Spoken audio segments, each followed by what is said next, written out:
آمين والصلاة والسلام على سيد الأنبياء والمرسلين وعلى آله وصحبه أجمعين ومن تبعهم بإحسان إلى يوم الدين وبعد. قال الحافظ ابن حجر رحمه الله باب صلاة الجماعة والإمامة. ہم لوگ بلوغ المرام میں کتاب الصلاۃ سے 10واں باب پڑھ رہے ہیں جو ہے جماعت اور امامت کی نماز کے تعلق سے، یعنی جماعت کا کیا مقام ہے، کیا اہمیت ہے، اسی طرح سے امامت کے فرائض کون انجام دے، اس کے سلسلے میں کیا شرطیں ہیں، اس طرح کی حدیثیں اس باب میں ذکر کی جائیں گی. تو پہلے جماعت کی اہمیت کے سلسلے میں حدیثیں ذکر کی جا رہی ہیں. ٹھیک، جماعت مانے آپ لوگ جانتے ہیں کئی سارے لوگوں کا مجموعہ، بہت سارے لوگوں کا مجموعہ. جماعت بہت سارے لوگوں کا مجموعہ. یہ جمع سے جمع کے معنی ہوتے ہیں اکٹھا ہونا، تو بہت سارے لوگوں کا اکٹھا ہو جانا، بہت سارے لوگوں کا مجموعہ. حدیث دیکھیں، عن عبد الله بن عمر رضی اللہ تعالی عنہما ان رسول اللہ صلی اللہ علیہ وسلم قال.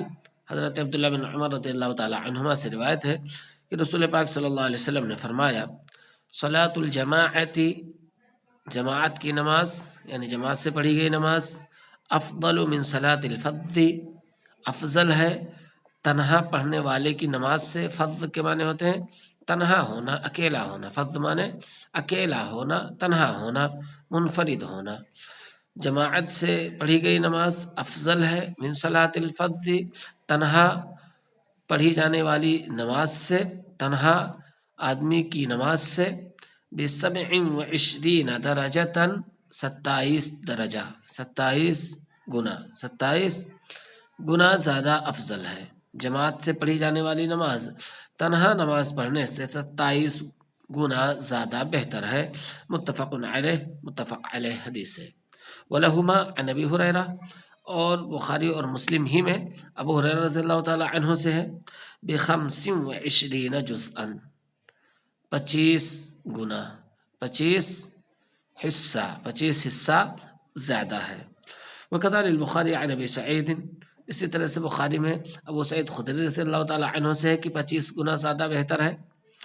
وقال درجہ، اور اس میں بھی درجہ کا لفظ ہے، تو کہیں پر جز ہے کہیں پر درجہ ہے، دونوں کا مفہوم ایک ہی ہے کہ 25 درجہ زیادہ ہے، 27 درجہ زیادہ ہے، 25 گنا زیادہ ہے، 27 گنا زیادہ ہے. یہاں پر دو کیوں کہا گیا؟ یعنی یا تو 27 گنا زیادہ ہے یا تو 25 گنا زیادہ ہے. دونوں روایتیں صحیح ہیں، دونوں روایتیں بخاری اور مسلم کی ہیں، تو اس میں کچھ تطبیق کی صورت نکالی جائے گی. علماء کے اس سلسلے میں کئی سارے اقوال ہیں، جن میں سے دو اقوال بہت اچھے لگے. ان میں سے ایک قول یہ ہے کہ مسجد کی دوری کتنی ہے. اگر مسجد زیادہ دور ہے تو چونکہ آدمی کو زیادہ چلنا پڑتا ہے، اس لیے اس کا درجہ 27 گنا زیادہ رکھا گیا. اور اگر مسجد قریب ہے تو اس میں مشقت تھوڑی کم ہے، تو اس کا درجہ 25 گنا رکھا گیا. ایک قول کہ مسجد کی دوری اور نزدیکی کے اعتبار سے ہے، نزدیک ہے تو 25 گنا زیادہ اور دور ہے تو 27 گنا زیادہ ثواب ملتا ہے. دوسرا قول جو اچھا لگا وہ یہ کہ آدمی جماعت کے کتنا حصہ پا لیتا ہے. اگر جماعت کا پورا حصہ وہ پا لیتا ہے، یعنی شروع نماز سے تکبیر تحریمہ سے لے کر کے سلام پھیرنے تک وہ ساتھ میں ہے، تو ایسی صورت میں 27 گنا زیادہ ثواب ملے گا. اور اگر کوئی لیٹ سے پہنچا، تاخیر سے پہنچا، 1 رکعت 2 رکعت 3 رکعت چھوٹ گئی، تو اس کے لیے 25 گنا ہے. سمجھ گئے آپ لوگ کہ اس میں دو اقوال زیادہ بہتر لگے. ایک یہ کہ مسجد کی دوری اور نزدیکی کتنی ہے، اور دوسرے یہ کہ جماعت کا کتنا حصہ اس کو ملا ہے. ٹھیک، یہ دو بہت اہم ہے، یہ دونوں یاد کرنے کے لیے ہیں. اور باقی اور بھی جو باتیں کہی گئی ہیں وہ یہ کہ آدمی خشوع و خضوع کس قدر اپناتا ہے، اس میں زیادہ خشوع و خضوع کے ساتھ پڑھتا ہے تو 27 گنا کم خشوع و خضوع کے ساتھ پڑھتا ہے تو اس سے کم. اسی طرح سے کہا گیا کہ آدمی جب نماز پڑھنے جاتا ہے تو وہاں نمازیوں کی تعداد کتنی ہوتی ہے، بہت زیادہ نمازی ہیں تو 27 گنا، اور چھوٹی جماعت ہوتی ہے تو ایسی صورت میں 25 گنا. لیکن یہ زیادہ واضح نہیں لگے. دو چیزیں بڑی واضح لگیں، ان میں سے مسجد کی دوری اور نزدیکی، اسی طرح سے جماعت کا حصہ پانا، جماعت پوری جماعت یا جماعت کا کچھ حصہ پانا، یہ دو اہم اقوال ہیں. ٹھیک، اب یہاں اس سے کیا ثابت ہو رہا ہے؟ افضل جو کہا گیا تو اس سے بظاہر یہ لگ رہا ہے کہ واجب نہیں ہے، اس سے بظاہر یہ لگ رہا ہے کہ واجب نہیں ہے، کیونکہ اگر واجب کہا گیا ہوتا تو پھر افضل کہنے کی ضرورت نہیں ہوتی، یہی ہوتا کہ بس یہی کرنا ہے، دوسرا نہیں کر سکتے، تنہا والا آپ نہیں کر سکتے۔ لیکن آگے کی ایک روایت آ رہی ہے، اس سے بڑی سختی معلوم ہوتی ہے، تو اس سے کیا ثابت ہوتا ہے وہاں پڑھ کر کے، اور اس کے بعد فقہاء کرام کے کیا اقوال ہیں، وجوب، سنت موقدہ یا فرض کفایہ کے سلسلے میں کس کس کے اقوال ہیں، وہ انشاءاللہ پڑھیں گے۔ ٹھیک، اگلی روایت دیکھیں جس میں نماز جماعت کے ساتھ پڑھنے کی تاکید آئی ہے۔ فرض ہونے میں کسی کا اختلاف نہیں ہے، تو کتاب و سنت کی واضح نصوص سے فرض ہے، لیکن جماعت کا کیا مقام ہے، جماعت کی حیثیت کیا ہے، کہ جماعت کے ساتھ پڑھنا واجب ہے یا سنت موقدہ ہے یا فرض کفایہ ہے، اس حدیث کے پڑھنے کے بعد ہم علماء کے اقوال کو پڑھتے ہیں۔ وعن ابی ہریرہ رضی اللہ تعالی عنہ ان رسول اللہ صلی اللہ علیہ وسلم قال، ابو ہریرہ رضی اللہ تعالی عنہ سے روایت ہے کہ اللہ کے رسول صلی اللہ علیہ وسلم نے فرمایا، والذی نفسی بیدہ، قسم ہے اس ذات کی جس کے ہاتھ میں میری جان ہے، لقد ہممت، میں نے ارادہ کیا، میں نے ایک بار ارادہ کیا، ان آمرا، کہ میں حکم دوں، بحطب، ایندھن لانے کا، کہ میں لکڑیاں لانے کا حکم دوں کہ لکڑیاں جمع کرو، سوکھی لکڑیاں جمع کرو، حطب مانے سوکھی لکڑیاں، ایندھن جس سے آگ لگائی جائے۔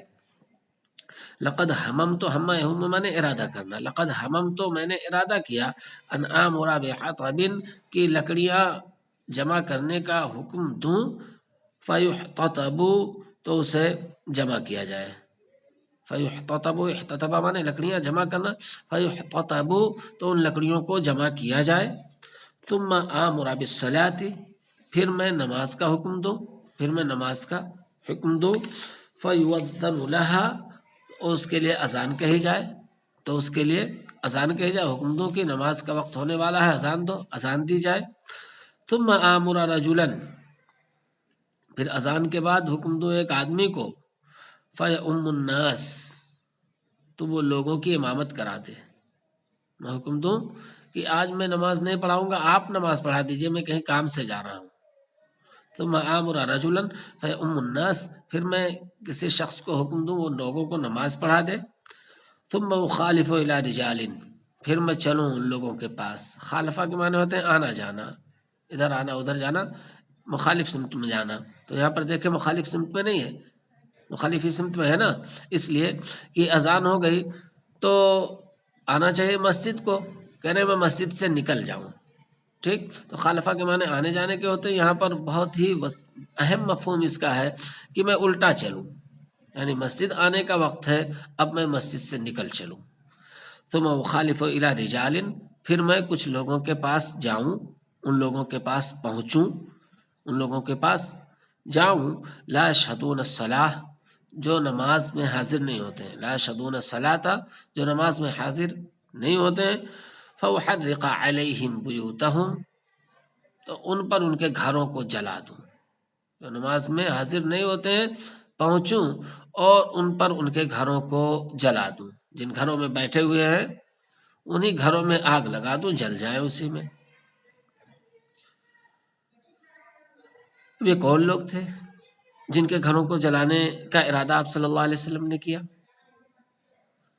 کہا جاتا ہے منافقین تھے، کہا جاتا ہے یہ منافقین تھے، اور یہی بات صحیح معلوم ہوتی ہے کہ منافقین تھے جو نماز پڑھنے نہیں آتے تھے، خاص طور سے عشاء اور فجر کی نماز جس میں ان کو دعوت ملتا وہ نہیں آتے تھے، تو آپ صلی اللہ علیہ وسلم نے چاہا کہ ان کے گھروں کو جلا دوں، اور ظاہر ہے کہ وہ لوگ جو دھوکہ دیتے ہیں، چکما دیتے ہیں، کسی نماز میں آتے ہیں نبی صلی اللہ علیہ وسلم کے ساتھ اور کسی میں نہیں آتے ہیں، اور سازشیں رچتے ہیں، تو خدشات بڑھ جاتے ہیں، خدشات بڑھ جاتے ہیں کہ نماز کے وقت، دیگر وقت میں وہ بھی ہمارے سماج میں ہمارے ساتھ رہتے ہیں، لیکن اس وقت کہ جب تمام نیک لوگ رسول پاک صلی اللہ علیہ وسلم کے پیچھے نماز پڑھ رہے ہیں اور یہ منافقین ہی بچتے ہیں، تو پتہ نہیں کیسی خطرناک سازش وہاں پہ رچتے ہوں، اسی لیے آپ صلی اللہ علیہ وسلم نے ان کی مسجد کو ہی جلا دیا تھا، گھر کے جلانے کا تو صرف ارادہ کیا تھا، ان منافقین کی مسجد ہی کو جلا دیا تھا.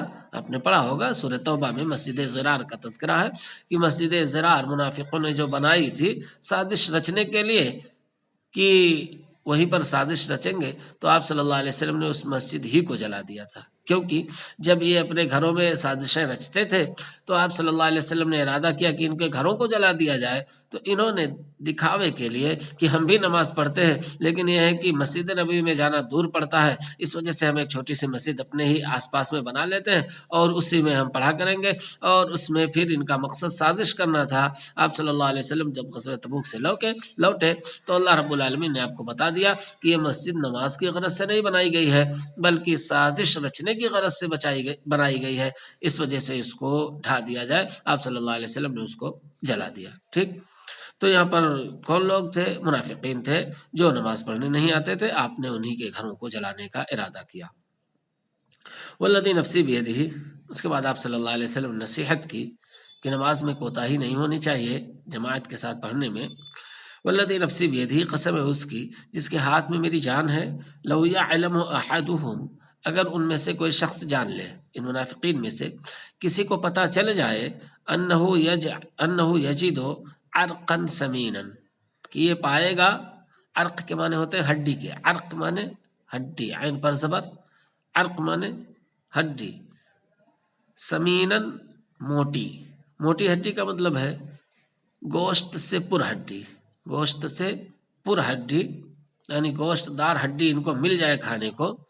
تو چونکہ یہ پیٹ کے بھوکے ہیں، دین سے ان کو کچھ لینا دینا نہیں ہے بلکہ دین کے خلاف سازشیں ہی رچتے ہیں. تو یہ پیٹ والے لوگ اگر جان لیں انہ یجد عرقا سمینا، کہ یہ گوشت والی ہڈی پائے گا نماز میں اگر آئے گا. او مرماتین حسنتین، یا مرمات کے معنی ہوتے ہیں کھر. مرمات کے معنی ہوتے ہیں کھر، مراد ہے پایا، بکری کے پایا. مرماتین حسنتین، دو اچھے پائے پا جائے گا. ہڈی دار گوشت پالے گا یا دو اچھے پائے پا جائے گا. لشہید العشاء، تو ضرور عشاء میں حاضر ہوگا. اگر ان میں سے کوئی شخص یہ جان لے کہ چلیں گے عشاء کی نماز پڑھنے اور وہاں پر ہم کو گوشت مل جائے گا کھانے کو، تو ضرور پہنچ جائیں گے. گویا کہ یہ اللہ کے لیے نہیں بلکہ یہ صرف اپنے پیٹ کے لیے ہیں. ان کا جینا مرنا جانوروں کی طرح سے ہوتا ہے کہ صرف پیٹ ہی ان کا مقصد ہوتا ہے، اس سے زیادہ کچھ ان کا مقصد نہیں ہوتا ہے. تو آپ صلی اللہ علیہ وسلم نے گویا کہ بہت ہی سخت لفظ ان کے سلسلے میں کہا. اسی طرح سے بڑا ہی سخت لہجہ ان کے لیے اپنایا کہ ان کے گھروں کو جلانے کا ارادہ کیا. اور یہ بڑی سخت وارننگ بھی تھی. اس سے پتہ یہ چلا کہ جماعت کے ساتھ نماز پڑھنا بہت اہم ہے. اب یہ کہ فقہائے کرام نے اس کو کس درجے میں رکھا ہے، وجوب کے درجے میں یا کفایہ کے درجے میں یا اسی طرح سے سنت موقدہ کے درجے میں، تو اختلاف ہے. اکثر ائمہ کے یہاں واجب ہے. اکثر ائمہ کے یہاں فرض نماز جماعت کے ساتھ پڑھنا واجب ہے، جس میں امام احمد بن حنبل، اوزاعی، ابو ثور وغیرہ سب ہیں. یہ جماعت کے ساتھ نماز پڑھنا یہ واجب ہے. لیکن شافعیہ کا مسلک اس میں یہ ہے کہ یہ فرض کفایہ ہے. فرض کفایہ ہے یعنی اگر کچھ لوگ پڑھ لیتے ہیں اور کچھ لوگوں سے غفلت ہو جاتی ہے تو گنہگار نہیں ہوں گے. لیکن اگر کوئی نہ پڑھنے آئے مسجد میں نماز تو تمام لوگ گنہگار ہوں گے. اور احناف کے یہاں امام ابو حنیفہ اور ان کے دونوں شاگرد ابو یوسف اور محمد کے یہاں ہے کہ یہ سنت موقدہ ہے. یہ سنت موقدہ ہے. بہرحال کسی کے یہاں بھی اس میں تغافل کی گنجائش نہیں رکھی گئی ہے، تساہل کی گنجائش نہیں رکھی گئی ہے کہ آدمی سستی برتے. سب کے یہاں اس کی تاکید موجود ہے. اور حدیث کی روشنی میں یہی بات واضح ہوتی ہے کہ بہت ہی موقد ہے.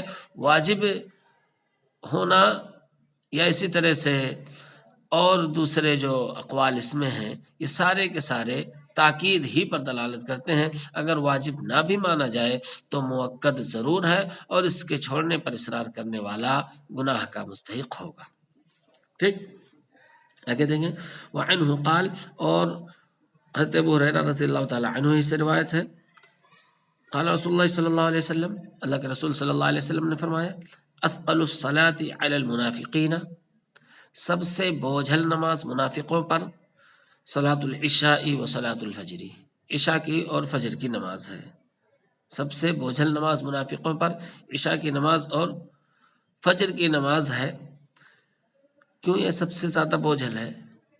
اس سلسلے میں کئی ساری باتیں کہی گئی ہیں، جن میں سے ایک بات سب سے اہم یہ لگی کہ دن کے وقت میں یہ اس لیے آ جاتے تھے مسجد میں کہ سازش کریں گے تو دن کے وقت میں عورتیں بھی اپنی ضروریات کے لیے باہر نکلتی رہتی ہیں، اسی طرح سے بچے بھی نکلتے رہتے ہیں۔ تو یہ چند منافقین اس وقت جب دیگر صحابہ کرام نماز پڑھ رہے ہوں اور بیٹھ کر کے سازش کریں گے تو ان کا بھانڈا پھوٹنے کا خطرہ رہتا ہے۔ لیکن رات کی جو نماز ہے اس میں عورتیں اپنے گھروں میں رہتی ہیں، بہت کم عورتیں جاتی ہیں، اور جو بھی جاتی تھیں وہ یا تو قضاء حاجت کے لیے یا پھر نماز کے لیے جاتی تھیں، اور یہ بھی بہت کم ہوتا تھا۔ دھیرے دھیرے تقریباً تمام صحابہ کرام نے اپنے گھروں میں جب پردے کا حکم نازل ہوا تو پاخانے وغیرہ بنوا لیے تھے، تو رات میں ان کو بڑے سکون کے ساتھ سازش کرنے کا موقع مل جاتا تھا۔ اس وجہ سے اب اس وقت ان کو جو ایک اہم موقع ملا سازش کرنے کا، مسجد میں آنا پڑے تو ایسی صورت میں سب سے زیادہ بھاری پڑتا تھا۔ دوسری وجہ یہ ہے کہ شام کے وقت آدمی تھکا ہارا رہتا ہے، تو جو اللہ والا ہوگا تو تھکاوٹ کو محسوس نہیں کرے گا، سیدھے اللہ رب العالمین کی عبادت کو جائے گا، عبادت کرنے کے بعد ہی آرام کرے گا۔ اسی طرح سے صبح کے وقت نیند میں مشغول ہوتا ہے آدمی، لیکن جس کو اللہ کی فکر ہوگی وہ نیند کو خیر بات کہہ کر اللہ رب العالمین کی عبادت کے لیے اٹھے گا۔ لیکن جسے اللہ رب العالمین پر ایمان ہی نہیں ہے، منافق ہے، اسے اس کی کوئی فکر نہیں ہوگی، تو منافقین کو اسی وجہ سے عشاء اور فجر کی نماز زیادہ بھاری پڑتی تھی۔ اثقل الصلاۃ علی المنافقین صلاۃ العشاء و صلاۃ الفجر، منافقوں پر سب سے زیادہ بھاری نماز عشاء کی نماز ہے اور فجر کی نماز ہے۔